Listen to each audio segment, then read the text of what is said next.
नमस्कार दोस्तों, GS30 में आपका स्वागत है। अगला वीडियो की ओर चलते हैं जिसमें 30 प्रश्न होंगे, रिवाइज होगा, इतिहास के प्रश्न हैं, है ना। तो शुरू करते हैं। पहला प्रश्न, अलाउद्दीन खिलजी के निम्न सेनाध्यक्षों में से कौन तुगलक वंश का प्रथम सुल्तान था? तो इसमें क्या है, तुगलक वंश का प्रथम जो क्या है सुल्तान कौन बना? तो देखिए इसमें पीसीएस में प्रश्न आया हुआ है, लेकिन इसमें क्या है जो मुख्य नाम है वो है नहीं दिया है, उसका दूसरा नाम दिया है। देखिए दोस्तों, घुमाने के लिए ये नाम क्या है दिया है। उसका नाम है गाजी मलिक, है ना। गाजी मलिक नाम है, लेकिन उसका क्या नाम था? गयासुद्दीन तुगलक, है ना। क्योंकि तुगलक वंश आया था खिलजी के बाद, तो तुगलक के नाम से तो हम दोस्त सभी जानते हैं, हमने सब पढ़ा इतिहास, है ना। तो जानते हैं कि तुगलक ने क्या है, इसका क्या है स्थापना की। लेकिन तुगलक का दूसरा नाम क्या है? गाजी मलिक है। तो इसका जो आंसर हो जाएगा वो गाजी मलिक हो जाएगा। दोस्तों बता दो कि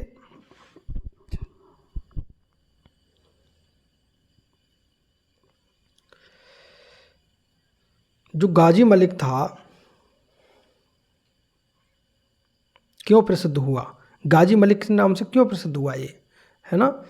तो इब्न बतूता एक लेखक है ना। उसके अनुसार मतलब 29 अवसरों पर उसने मंगोलों के विरुद्ध विजय प्राप्त की थी। मतलब जो मैंने तो आपको बताया था कि जो मंगोल थे वो रावी नदी के तट पर क्या थे, बैठे थे भारत में, है ना। वहाँ खिलजी बैठा था, अलाउद्दीन खिलजी, और वहाँ पर उसी का सेनापति क्या है, वहाँ पर क्या है। उसके बाद जो गाजी मलिक था, जो तुगलक था, गयासुद्दीन तुगलक, उसने क्या है, उसने उसका पहले नाम था गाजी मलिक। तो उसने 29 अवसरों पर 29 बार मंगोलों को क्या है पराजित किया था, इसलिए उसे उपाधि मिली हुई है गाजी की, गाजी मलिक की, है ना। तो 1320 में क्या है ये सुल्तान बना था, है ना। उसने 1320 में तुगलक वंश की क्या है स्थापना की थी, है ना। अगला देखना, अगला प्रश्न है, गाजी मलिक किस वंश का संस्थापक? तो खिलजी सॉरी तुगलक वंश का था। अगला देखते हैं, कृषि को समुन्नत करने के लिए नहर खुदवाने के संदर्भ में 13वीं शताब्दी का निम्न से पहला शासक होने का श्रेय किसे दिया जाता है? तो किसे दिया जाता है? गयासुद्दीन तुगलक। यहाँ असली नाम दे दिया, गयासुद्दीन तुगलक को कहा जाता है ना। इसने मतलब देखिए क्या किया था कि नहरों का इसने क्या है निर्माण करवाया था, है ना। नहरों का लेकिन कृषि के मामले में इसने क्या किया था कि जो दोआब की जो भूमि थी, जैसे गंगा यमुना की दोआब के बीच की जितनी भी है वो भूमि क्या है, उपजाऊ ज़्यादा भूमि है। तो इसने जो दोआब की भूमि पर 50% मतलब 50% कर के रूप में क्या है लेना शुरू कर दिया था। लेकिन बाद में क्या है इसने वापस ले लिया, यह वो कि इसे गलत लगा था, है ना। 1/5 भाग मतलब भू राजस्व की दर का 1/5 भाग और 1/3 भाग वसूल किया। सिंचाई के लिए क्या है नहरों का निर्माण करवाया, है ना। चलो आगे देखते हैं, किस वंश के सुल्तानों ने सबसे अधिक समय तक देश में राज्य किया? तो कौन से हैं? तुगलक वंश। लगभग 92 साल तक इन्होंने क्या है शासन किया था। 1320 में गद्दी पर बैठा गाजी मलिक तुगलक, और क्या है 1412 तक, क्या है 1412 तक इन्होंने क्या है शासन किया। अगला प्रश्न देखते हैं, दिल्ली सल्तनत का सर्वाधिक विद्वान शासक जो खगोल शास्त्री, गणितज्ञ, आयुर्वेदिक ज्ञान सहित अनेक विद्याओं में माहिर था, तो कौन था? मोहम्मद बिन तुगलक था, है ना, मोहम्मद बिन तुगलक। अच्छा अगला प्रश्न देखते हैं, दिल्ली के किस सुल्तान ने एक पृथक कृषि विभाग की स्थापना की एवं फसल चक्र की योजना बनाई? तो ये किसने बनाई थी? ये भी मोहम्मद बिन तुगलक ने बनाई थी, है ना। ये क्या है कि जो तुमने देखा होगा उस समय नहीं, आप चले जाओ 70 साल पहले हमारे देश की भूमि पर क्या हुआ करता था, है ना। आज जैसे एक फसल कर दी तो एक फसल के लिए क्या है, ना पानी मिल रहा उसे, ना बुवाई मिल रही है उसे ढंग से, ना खाद मिल रहा, ना बीज ढंग से मिल रहा है ना, जो हो गया वो गया, उसके हिसाब से क्या है हाथ पैर से ही काम करते थे। लेकिन इसने तुगलक ने क्या किया, इसने क्या है नीति अपनाई, जो दोआब के क्षेत्र थे उसमें कंटिन्यू, मतलब अब इस बार बाजरा बो दिया तो फिर उसके बाद मक्का, मक्का के बाद गेहूँ, धान, ऐसी इस प्रकार की क्या है इन्होंने वो फसलें बुवाई चालू करवाया था, है ना। अगला प्रश्न देखते हैं, दीवाने कोही किससे संबंधित है, तो मोहम्मद बिन तुगलक से संबंधित है। दीवाने कोही क्या है, ये विभाग है, क्या है, विभाग, दीवाने कोही, है ना। और इसका जो मुख्य कार्य था वो क्या था, मतलब कृषकों को क्या है कृषकों को सहायता देकर अधिक भूमि कृषि कार्य के अधीन लाना।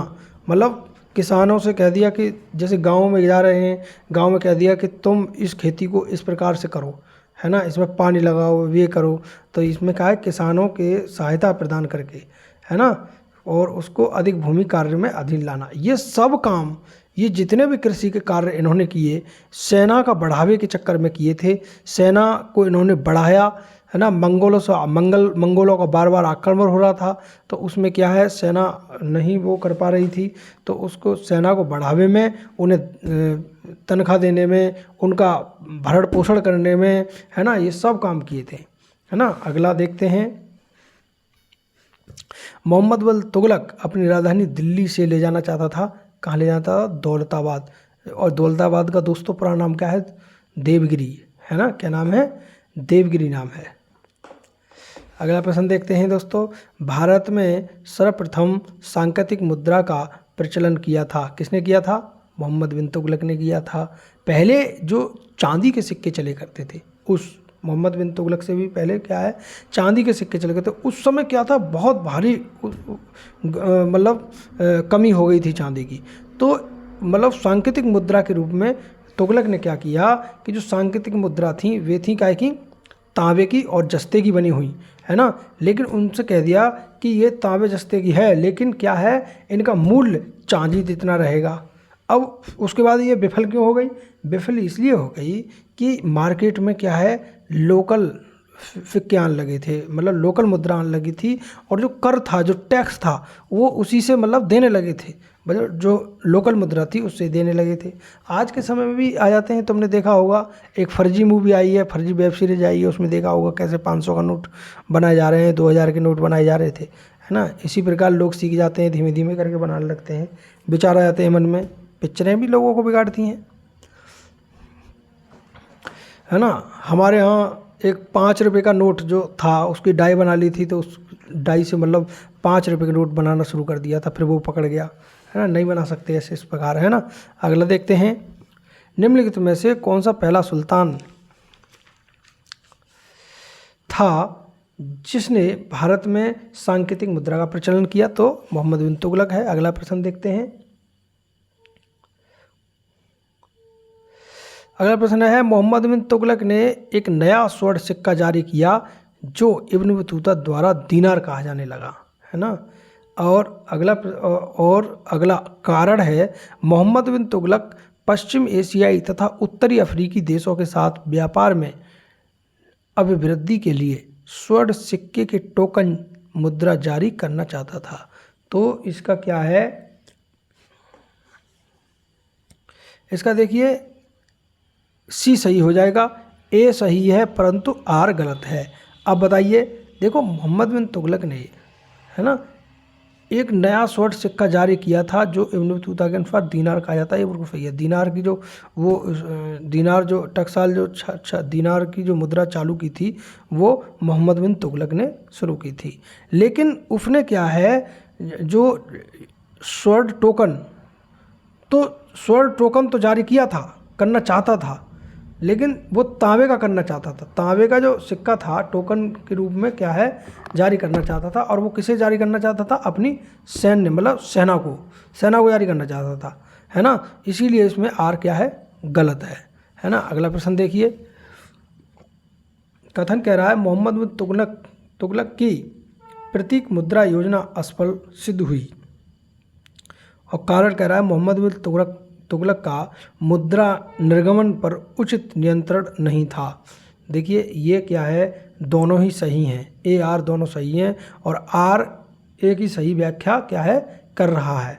देखिए तुगलक ने 5 नीति अपनाई थी, है ना, 5। देखो दोआब में कर वृद्धि की थी, वो भी फेल हो गई थी। देवगिरी दौलताबाद राजधानी बनाई थी, वो भी सही नहीं हुई थी। सांकेतिक मुद्रा जारी किए, ये भी विफल हो गया था। खुरासान पर आक्रमण किया, ये भी विफल हुआ था, है ना। कुराचिल की ओर अभियान चलाया था। देखिए सांकेतिक मुद्रा का जो प्रतीक चिन्ह योजना के मामले में है वो क्या है, मुख्य कारण सिक्के ढालने पर राज्य का नियंत्रण ना होना था। सिक्के ये ढाल रहे थे और लेकिन राज्य का नियंत्रण नहीं था, ये धुआंधार ढाल रहे थे, है ना। और होता प्रतीक जो प्रतीक मुद्रा का मूल्य था, चांदी की मुद्रा तो मैंने तुम्हें बताया था, है ना। उसके बाद ये हुआ कि उसके कारण अनेक जाली टकसाल बन गए, मतलब लोगों ने टकसाल बना लिए पूरे। और वहाँ उस समय क्या है, कानून व्यवस्था को उसकी को पता ही नहीं, है ना। और क्या हुआ, जो लगान देने लगे हुए क्या है जाली उससे देने लगे थे, है ना। अगला प्रश्न देखिए, मध्यकालीन यात्री लेखक इब्न बतूता किस देश का निवासी था? तो देखिए किस देश का था, मोरक्को का था, है ना। कहाँ का था, मोरक्को का था। इब्न बतूता भारत के किसके शासनकाल में आया था? फिरोज तुगलक, मोहम्मद बिन तुगलक के समय में आया था, है ना। मोहम्मद बिन तुगलक के समय में आया था, है ना। किसने सल्तनत काल में डाक व्यवस्था का विस्तृत विवरण दिया है? तो जो डाक व्यवस्था का जो विस्तृत विवरण जो दिया है वो इब्न बतूता ने क्या है दिया है। डाक व्यवस्था का जो क्या है, रेहला पुस्तक में, जो रेहला पुस्तक है उसकी जो मेन पुस्तक है रेहला, और पूछा भी गया है कई बार कि रेहला निम्न से किसने लिखी है पुस्तक, तो इब्न बतूता ने लिखी है ना। तो उसमें इनने क्या है, इसने उसका वर्णन किया है ना। अगला देखिए प्रश्न, कश्मीर घाटी के अंतिम मुस्लिम शासक यूसुफ शाह चक, जिन्हें मुगल सम्राट अकबर द्वारा बिहार में निर्वासित किया गया था या दफन किया गया था? तो बिहार में कहाँ किया गया था? तो वो नालंदा में किया गया था, है ना, नालंदा में किया गया था। 1592 में इनकी मृत्यु हुई थी, है ना। तो उन्हें क्या है, ये कश्मीर के अंतिम वे थे। ये प्रश्न यहाँ पता नहीं क्यों दे दिया है। अगला है, होली त्यौहार के सर्वाधिक उत्सव में भाग लेने वाला, सार्वजनिक उत्सव में भाग लेने वाला दिल्ली का प्रथम सुल्तान कौन था? तो जो होली का त्यौहार था वो था मोहम्मद बिन तुगलक, है ना। अगला प्रश्न देखते हैं, दिल्ली के किस मुस्लिम शासक के निधन पर एक इतिहासकार ने कहा था कि राजा को प्रजा से मुक्ति मिली व उन्हें राजा से? तो वो है मोहम्मद बिन तुगलक, है ना। ये कहा है, ये जो बात कही है ना, तो ये बर्नी ने कही है। किसने? बर्नी ने कही है।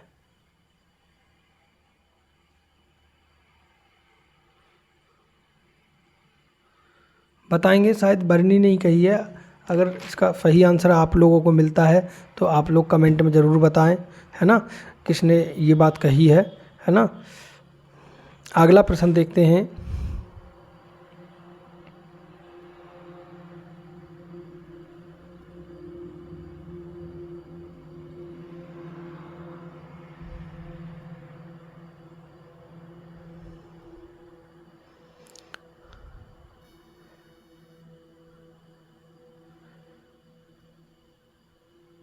अगला प्रश्न, इतिहासकार बदायूं ने किसकी मृत्यु पर कहा, सॉरी बरनी नहीं है, बदायूं है वो, है ना। ये जो कहा है राजा को प्रजा से मुक्ति मिली और उन्हें राजा से, तो वो है, उसकी मृत्यु किसकी हुई थी? तो वो मोहम्मद बिन तुगलक की हुई थी। लेकिन जो बदायूनी उसने क्या है ये बात कही थी, है ना। आगे देखते हैं, इतिहासकार बदायूं ने किसकी मृत्यु पर कहा था कि सुल्तान को अपनी प्रजा से और प्रजा को सुल्तान से मुक्ति मिली? तो मोहम्मद बिन तुगलक। ये बार बार पूछा जा रहा है सवाल, निम्न में से किस सुल्तान ने बेरोजगारों को रोजगार दिलवाया? तो कौन था? फिरोज शाह तुगलक। कौन था? फिरोज शाह तुगलक था, है ना। इसने क्या है, जो बेरोजगार जितने भी थे उन्होंने क्या है, एक मतलब रोजगार दफ्तर खोला, और रोजगार दफ्तर खोलकर जो लोग बेरोजगार घूम रहे थे उन्हें क्या है, रोजगार दिलवाया, उनकी जांच पड़ताल की।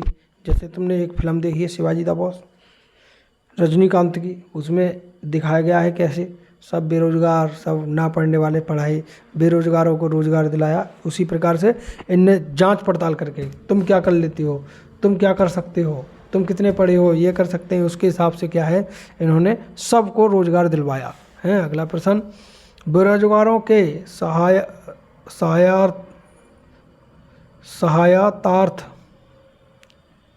दिल्ली के निम्नलिखित सुल्तानों में से किसने रोजगार कार्यालय की स्थापना की। देखिए सहायतार्थ अर्थ है नहीं, ये पढ़ने नहीं आ रहा था। तो ये जो है फिरोज शाह तुगलक ने क्या है करवाया था, रोजगार कार्यालय, रोजगार मेला, आज भी लगता है हमारे यहाँ रोजगार मेला, है ना। अगला देखिए, दिल्ली का सुल्तान जो दान दक्षिणा के बारे में काफ़ी ध्यान रखता था और उसने एक विभाग दीवान खैरत स्थापित किया था, तो वो फिरोज शाह तुगलक है। दीवान खैरत उसने मतलब गरीब मुसलमानों के लिए, अनाथ स्त्रियों एवं विधवाओं के लिए आर्थिक सहायता देने के लिए क्या है, लड़कियों का विवाह, सार्वजनिक विवाह जिसे कहते हैं, मुसलमानी लड़कियों के लिए क्या है विवाह की व्यवस्था की। सार्वजनिक व्यवस्था आज भी हमारे यहाँ देश में क्या है विद्यमान है ना, सार्वजनिक विवाह व्यवस्था चलती है।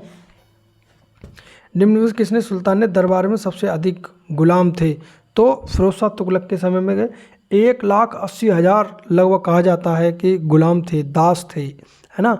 और पूरे शिक्षा दीक्षा का जो खर्चा था वो तुगलक मतलब फिरोज शाह तुगलक क्या है उठाता था, है ना। अगला देखिए, मध्यकालीन भारतीय राजाओं के संदर्भ में निम्न में से कौन सा कथन सही है ना।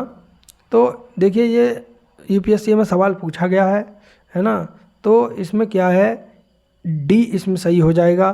फिरोज शाह तुगलक ने गुलामों का एक अलग विभाग क्या है स्थापित किया था, अलग मतलब गुलामों का अलग विभाग स्थापित कर दिया था, ये बात सही है। देखिए बलबन ने सी है, मोहम्मद बिन तुगलक के बाद दिल्ली की गद्दी पर उसका चाचा बैठा, ये बात बिल्कुल गलत है ना। उसका चचेरा भाई बैठा था, कौन, चचेरा भाई बैठा था फिरोज शाह तुगलक। जो अभी फिरोज शाह तुगलक के बारे में बात हो रही है वो चचेरा भाई है ना। अच्छा, घोड़ों, बलबन ने अपनी सेना के घोड़ों को दागने की पद्धति शुरू की, नहीं ये बात बिल्कुल गलत है। जो घोड़ों को दागने की प्रथा जो शुरू की है वो अलाउद्दीन खिलजी ने शुरू की थी, ना कि बलबन ने शुरू की थी, है ना। अलाउद्दीन खिलजी ने पहले एक अलग आरिज विभाग स्थापित किया था, है ना। तो ये बात भी क्या है गलत है। अगला प्रश्न देखिए, सर्वप्रथम लोक निर्माण विभाग की स्थापना तो किसने की थी।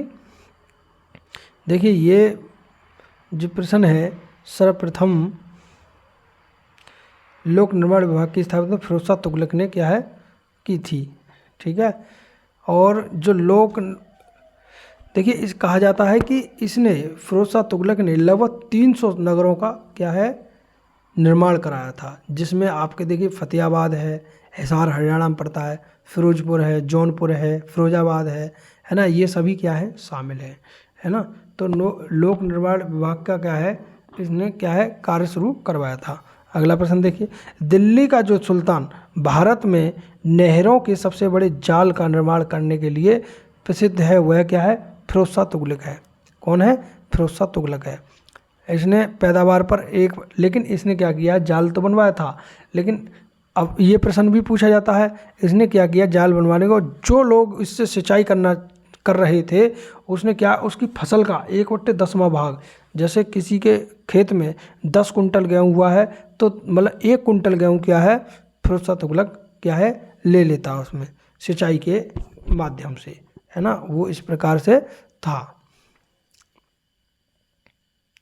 देखिए हक ए सर्व ये क्या है, सिंचाई कर है, इसे क्या है सिंचाई कर इसे क्या है नाम दिया था हक ए सर्व, तो ये क्या है सिंचाई कर है, ठीक है। इस पर याद रखना है। अगला है, दिल्ली के किस सुल्तान ने सबसे ज़्यादा नहरों का निर्माण किया था, तो फिरोज शाह तुगलक है। हक ए सर्व अथवा सिंचाई कर लगाने वाला दिल्ली का प्रथम शासक कौन था? देखिए हक्के सर्व क्या होता? कर है, एक टैक्स है ये, ठीक है। तो फिरोज शाह तुगलक है। दिल्ली के किस सुल्तान ने ब्राह्मणों पर भी जजिया कर लगाया? देखिए ब्राह्मणों पर जजिया कर लगाने वाला फिरोज शाह तुगलक है ना। लेकिन क्या किया, ब्राह्मणों ने इसके खिलाफ भूख हड़ताल कर दी। फिर वहाँ के हिंदुओं ने कह दिया कि ब्राह्मणों का जो टैक्स होगा, जो कर होगा, जजिया जितना भी बैठेगा उसे हम मिल बांट के क्या है देंगे, है ना। ये बात कहकर और ये क्या है, ये जो भूख हड़ताल थी वो टल गई। अगला देखिए, निम्न में से किस सुल्तान ने फलों की गुणवत्ता सुधारने के लिए उपाय किए? तो फिरोज शाह तुगलक है। लेकिन इसने क्या है, बागवानी मतलब इतनी रुचि थी कि दिल्ली के आसपास 1200 नए फलों के बाग लगाए थे, है ना। अभी भी आज भी कहा जाता है वहाँ बागों का शहर, इधर उधर जो भी है ना। तो मतलब 1200 शहर, वो 1200 क्या फलों के बाग इसने भिन्न भिन्न प्रकार के लगाए थे, है ना। और बागवानी का बहुत शौक था, ठीक है। और अलग अलग नई नई गुणवत्ताओं को क्या है खोजता रहता था। अगला प्रश्न है, टोपरा तथा मेरठ से 2 अशोक स्तंभ लेख दिल्ली कौन लाया था? तो फिरोज शाह तुगलक लाया था। इनने एक जो हरियाणा के अनुसार यमुनानगर जिले में है टोपरा, वहाँ से लाया था। तो टोपरा वाला क्या किया है इसने, फिरोजाबाद की मस्जिद, जो फिरोजाबाद की मस्जिद है वहाँ स्थापित करा दिया है ना। और दूसरा मेरठ का जो स्तंभ लाया था अशोक का, वो कहाँ लगवा दिया है, वो लगा बड़ा हिंदू राव अस्पताल के निकट दिल्ली में। वो एक दिल्ली में लगवा दिया और एक कहाँ लगवा दिया, फिरोजाबाद में लगवा दिया। अगला देखिए, दिल्ली का कौन सा सुल्तान अशोक स्तंभ को दिल्ली लाया था? फिरोज शाह तुगलक है। दिल्ली के किस सुल्तान ने इस उद्देश्य से एक अनुवाद विभाग की स्थापना की कि उससे दोनों संप्रदाय के लोगों में एक दूसरे के विचार को समझ बेहतर होगा? देखिए ये फिरोज शाह तुगलक ने किया था। उसने कहा था कि ताकि जो हिंदू मुस्लिम की क्या है ये एकता बनी रहे। उसने संस्कृत के ज़्यादातर जो खंड थे, जो मतलब किताबें थी, वे क्या है फारसी में अनुवाद करवा दी। और फारसी की जो किताबें थी वे क्या है संस्कृत में अनुवाद करवा दी थी, है ना। अगला प्रश्न देखते हैं, राज्य के खर्च पर हज की व्यवस्था करने वाला पहला भारतीय शासक था? देखिए एक प्रकार से फिरोज शाह तुगलक सरकार चला रहा था, प्रधानमंत्री था, मतलब राजनीति कर रहा था, राजनीति जानता था कि किस प्रकार से जनता मुझे खुश रखनी है। तो उसने क्या है जो बूढ़े लोग थे जो हज पे जाना चाहते थे, उन्हें क्या है हज की मतलब राज्य के खर्च पर क्या है उन्हें व्यवस्था ही कर दी थी। अगला है, फिरोज तुगलक द्वारा स्थापित दार उल सफ़ा क्या है? दार उल सफ़ा, तो ये क्या है दार उल सफ़ा? ये है आपका एक खैराती अस्पताल, है ना। क्या है? एक खैराती अस्पताल, है ना। अगला देखते हैं, दिल्ली सल्तनत के तुगलक राजवंश का अंतिम शासक कौन था? तो अंतिम जो शासक था नसरुद्दीन महमूद, है ना। ये क्या है 1394 से 1412 तक क्या है गद्दी पर बैठा था, है ना। कम से कम लगभग 12 और 6 18 वर्ष तक ये बैठा था। और इसी के समय में तैमूर भारत आया था और तैमूर ने आक्रमण किया। और दिल्ली में तैमूर का जो मुख्य काम था वो लूटपाट करना था, ठीक है, और काट पीट करनी थी। कहा जाता है, इतिहासकार बताते हैं कि तैमूर जब आया था भारत में तो इतना कत्लेआम हुआ था दिल्ली में, इसका कोई जवाब नहीं, बहुत बड़ी मात्रा में।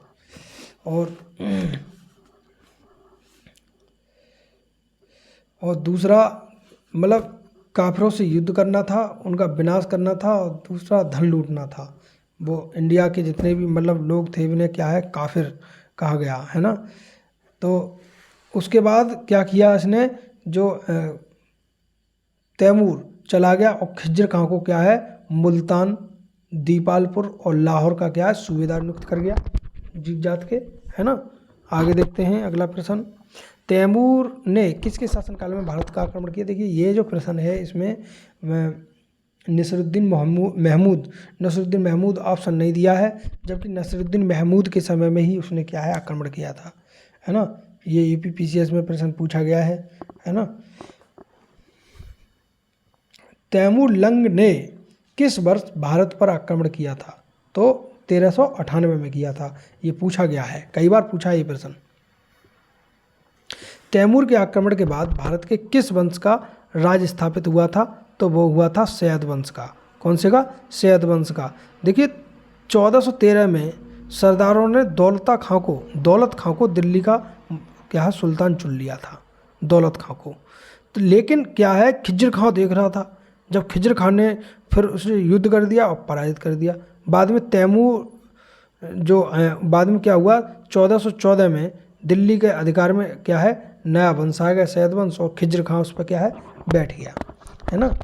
अगला प्रश्न देखिए, निम्न में से कालानुक्रमांक क्रमबद्ध कीजिए। देखिए रुकनुद्दीन, मुबारक खान, फिरोज शाह तुगलक और आलम शाह, है ना। ये क्या है गद्दी पे बैठने का क्या है वो है कालाक्रम। तो सबसे पहले रुकनुद्दीन बैठा था, कितने में? 1236 में। फिर मुबारक खान बैठा था, ये इसने शासन किया था 1316 से लेकर 1320 तक। फिर आया था फिरोज शाह तुगलक 1351 से 1388 तक। फिर आया आलम शाह आया 1445 से 1451 तक। देखिए आलम शाह है वो है आलम शाह सैयद वंश का शासक, सैयद वंश का शासक है आलम शाह है। और ये जो हैं मुबारक खान खिलजी के नाम से दिल्ली के सुल्तान बना, और फिरोज शाह तुगलक वंश का है ना। चलिए अगला।